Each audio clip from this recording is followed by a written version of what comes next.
What are, say, 5 golden tips I wish I knew when I started that I kind of had to find out the hard way? I want to give you what I think. There's probably 35, right? Or 7 times, because 5 goes into 35 7 times. There's probably 7 times more because it's all nuanced and it really depends on your style and your asset class. But before I get there, that means I have to make a point. I got an email from an email subscriber who's downloaded the audiobook version of the Inner Voice Trading, which you can get for free. The link is in the description. His name's Ron. I don't want to give you his last name because he didn't give me permission to read this. So I just want to say it's from Ron. You have really provoked me to change my thought process as to why I have not been consistent in the market. It seems clear now that the mental game is my weakest link. Your videos seem to be talking directly to me. Thanks very much for saying that. Sometimes feels like you hit me right between the eyes. Not trying to. Thank you for your direct, non-sugar-coated information. So this actually speaks to like why I even do the show. You remember when I started, there was no one really to help me. There was no smartphones. There was no wireless technology to speak of. That those big ass Gordon Gecko phones cost $1,000, had 30 minutes of talk time, and cost $1 a minute to use. And there were books and people. And I mean, I felt so isolated. I feel isolated. Shit, man, help me, please. I'm starving. It's cold. And I said, well, fuck it. I'm going to make it in spite of all this bullshit, right? Things going against you. That famous guy, he's in the Navy. I can't remember his name. He says, good. That's how I've already approached my life from day one. I knew I was on my own. I didn't come from any type of a background which you would have said that kid's going to be a star trader someday. I had the emotional makeup, which I was born with, and I'm very, very lucky. If you don't have it, the odds are against you. You have to develop mental toughness. And that's the hardest part. So when people say, I'm going to give you the list of the five golden rules, they say anyone can trade. I don't agree with that. I don't mean to, on this Thursday, I don't want to burst anyone's bubble, but I just don't think trading's for everybody. I think despite what you can learn, anyone can learn it. That's true. You could even look over my shoulder. That's a marketing tactic, right? Come look over my shoulder, join my Discord. But that's not going to help you if you don't have the right emotional constitution to want to take risks, to want to invite losses, to invite losing money. And for those of you that have big, communities, whether it's in person or online, the humiliation that goes with being wrong more frequently than you're right. So, this is why I say if you're going to try to skew the odds and make it, you really have to focus. You have to be a leader. You have to be decisive. You have to focus. You have to realize tomorrow's another day, and that you also have to realize that you can't get your way just because you want something and you want it now. It's life on life's terms. It's a 12-step process. You have to be sober around what you're doing. And you have to do that knowing that there are other people who are always going to be better than you. They're making it look easy. And that's just the way that it goes. It's really your personal space. It's your personal journey to kind of figure out how do you want to get this done. So when I think about, I have 50 things written down that could be golden. These are subjective because they apply to me. And what did I have to kind of go through? Remember, I was trying to trade immediately with limited cash. I was trying to trade any time frame. Could be scalping in 1 or 2 minute bars to trend following across 4 asset classes. Obviously, looking back, that's a recipe for disaster. But the first thing that I'll say is that you should all be doing if you let's not even say that you're starting out, but you haven't developed the consistency which leads to profitability, right? Because it's thoughts, feelings, actions, behavior predicts where you end up. So if you're in the grind and you're in day 1 and day 5, to me you're still starting out because you haven't found the combination that works yet. So even with 5 years of trying to figure it out, I appreciate your determination, but I also understand that you might be having a very difficult time because you haven't figured it out. The key to having sustainability and this is number one, is to trade small. Don't worry about making money. Your job should always be to play superior defense. Because your winners, like I said in yesterday's episode, will eventually pay for all the losers and then some. It'll pay for your experimentation. But don't get excited about taking small gains. Get excited about taking small losses and learning how to play superior defense, because that's really what gives you the staying power, right? As opposed to wanting to be having to fund your account frequently because you keep losing money.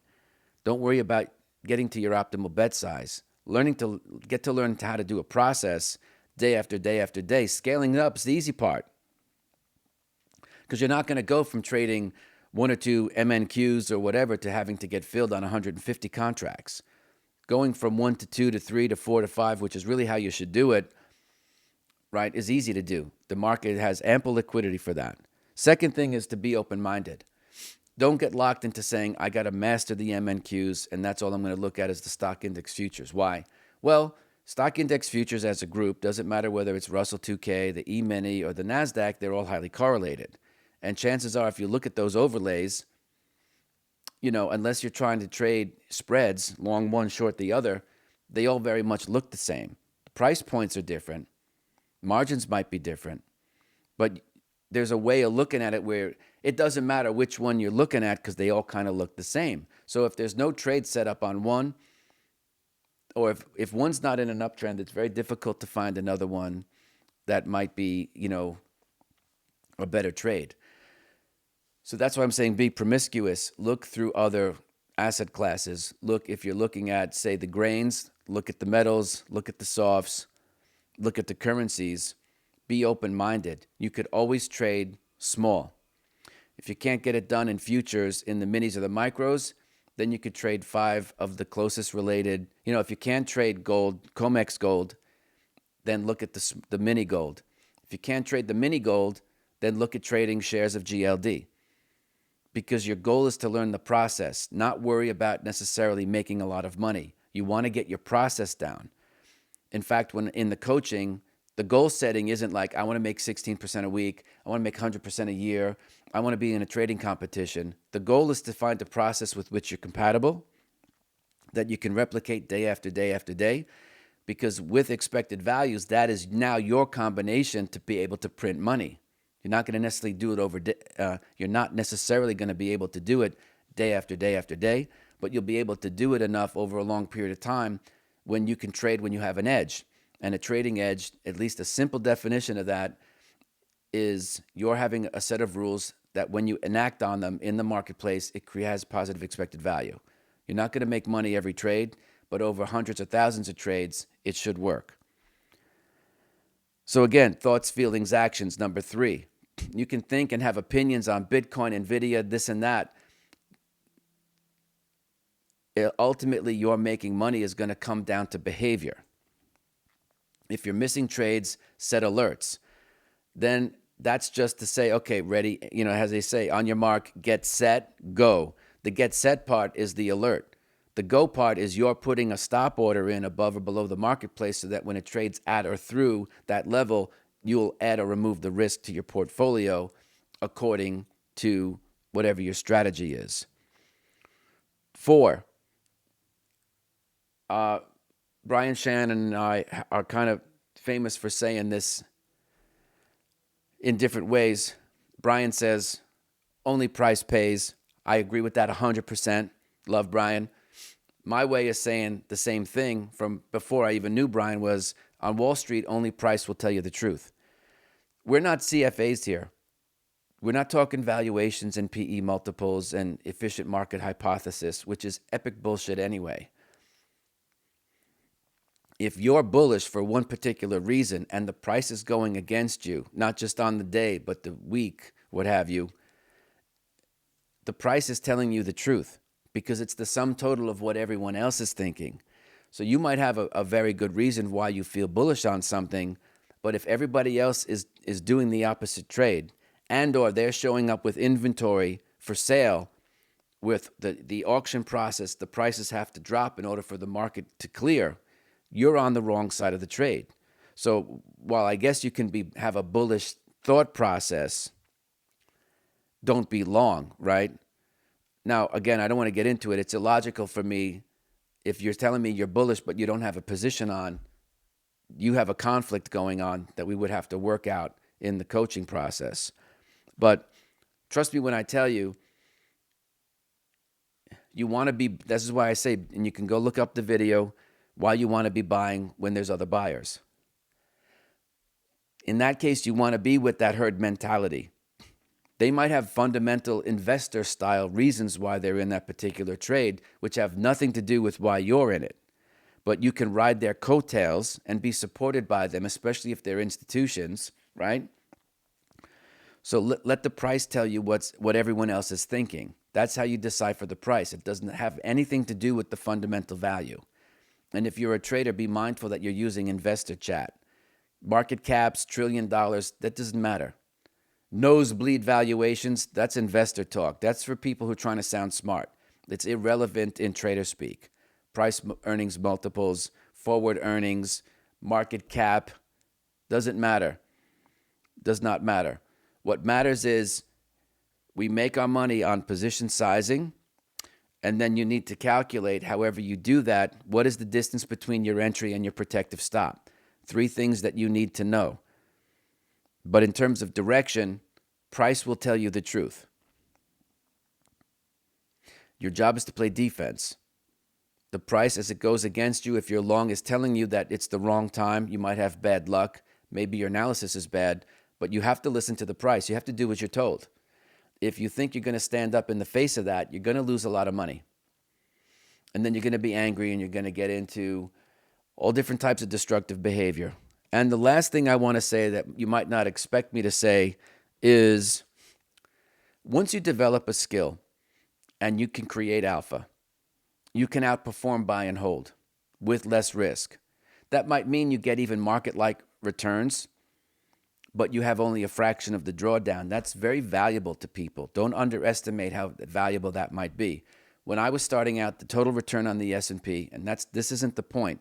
The point is, because I get sidetracked, I get excited about this stuff because I so want you to win. Use other people's money. Number 5, as soon as you possibly can, go to Martin. It's not on YouTube, but there are audio podcast episodes on Spotify where if you go to martinchronicle.com and you search about finding backers, finding investor, raising money, there's a whole bunch of audio recorded episodes that you can find on Spotify or Apple Podcasts or Google Podcasts. I forget what they're all called anymore because they change, but it's not on YouTube. It's the audio version. So before you go searching on YouTube for these episodes, they were before I started doing the video ones here on YouTube. There's a whole, how do you do it? Now, I will say, don't ask friends and family. You have to be afraid of the person that you're asking money from. Do not trade your retirement money under any circumstances. And do not trade friends and family for a lot of reasons. You want to make your mistakes with other people if that's going to happen. And 2, you don't want to have to be talking about the markets all the time 24/7 because the people you chose to solicit always want to talk about the markets. I don't like talking about the markets. I don't meet with people to chat about and go meet for a coffee and chat about gold. It doesn't do anything for me because I know what I'm doing. And 2, no, don't take this the wrong way. I don't care what anyone thinks about any other particular trading strategy or instrument. That's how independent I am. I wouldn't meet Victor Sperandio, who I know and love as a family member, to go talk about the markets. It's just not what I do. Want to talk about baseball? Now you got me warmed up. But ultimately, someone who I don't know says, let's go to a ball game. I'm not doing it. Why? Well, because they want to pump me for free information, and it turns into a coaching lesson, and I don't want to do it. Don't mean to sound that way, but that's what ends up happening. There's always a subtext to what's going on. So using other people's money. Why? Well, look, if you learn how to trade the way I'm trying to teach you how to trade, that's valuable for everybody, not just yourself. Remember, I started thinking, I forgot what day it was. Might have been Wednesday, might have been Monday. I can't remember. What day is today, for the love of God? Think about creating generational wealth. That could affect your behavior today and stop you from being an idiot, right? So when you use other people's money, now you can earn incentive fees. It depends on your client agreement, but again, go listen to those because I'm not going to rehash it here. Go do your own homework. At the end of the day, if you had, say, 100,000 of your own money and you grew it 20%, you get all that money. Now you have 120K. You earn 20K. If you had $1 million from a bunch of other people who you could run in a separate managed account type of style, and you were up because you put on the same trades at 20%, now those accounts are up to 1.2 million. You created $200,000 in realized and or unrealized gains collectively. In the way money management works, you're entitled to a piece of those profits. Now, it's all negotiable. It's all over the place. When I was coming up, the standard was 2 and 20, but the numbers are, excuse me, are really what you negotiate. 2 and 20 means 2% management fee, 20% incentive fee. So if you put even that standard number on $1 million of third-party capital, you'll have $20,000 in management fees that can go to help pay your bills, and 20% incentive fees. So say that could be 20% of 200K is another 40. So you did 20K on your money, you did another 20 in management fee, that's 40. Then you did another 40 as your stake in the gains that you created for other people. So now you are up fourfold in terms of your net worth.